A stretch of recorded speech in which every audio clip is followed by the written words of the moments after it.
Hi, it's Pam. It is April 19th and I had my second infusion yesterday. Yay, I'm 25% done. And so I've got 6 more infusions to go. It went great. I highly recommend hydration. I think that that's really what's helping me.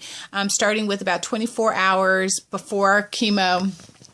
When I was in the hospital, they gave us these big cups, and so I just keep drinking mostly water. Sometimes I have like a splash of juice in it or whatever, but I think that this really helps and it goes a long way. I continue to drink the entire time I was at chemo, and no lie, over a 3-hour period of time, I probably went to the bathroom about 8 times, but I think that it kind of helps keep things moving and my system feeling nice and flushed out. Okay, so that is my update, and that's tip number 1. Tip number 2 is I talked to you all about, I think about people and friends and knowing that your diagnosis impacts people too.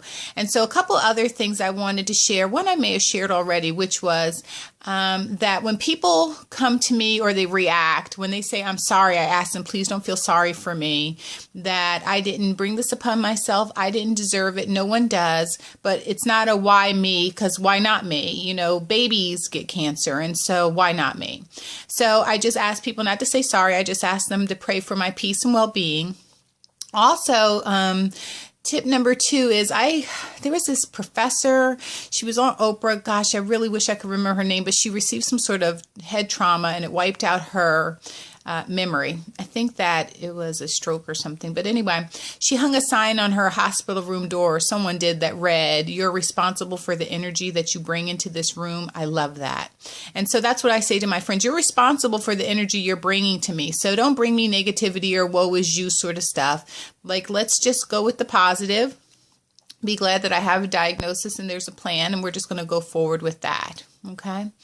And then the last tip is, I know I mentioned to you all about get a wig before you need a wig, and I did. And I wore it out last weekend, and I was very uncomfortable with it. It just felt like there was a cat sitting on my head. I never got used to the weight of it. I think it looks cute and everything, but it just didn't feel comfortable. And like I said, it's April, so I'm heading towards the summer, and I was really concerned because the wig was also very hot. And so I started thinking about what could there be out there that could help with these 2 problems. And so the word or the thought or the phrase came to me, halo wig. So sure enough, I did a Google search, and there are these wigs called halo wigs, in which they take some sort of wig cap and they bring hair around the perimeter of the cap. And sometimes they do bangs too.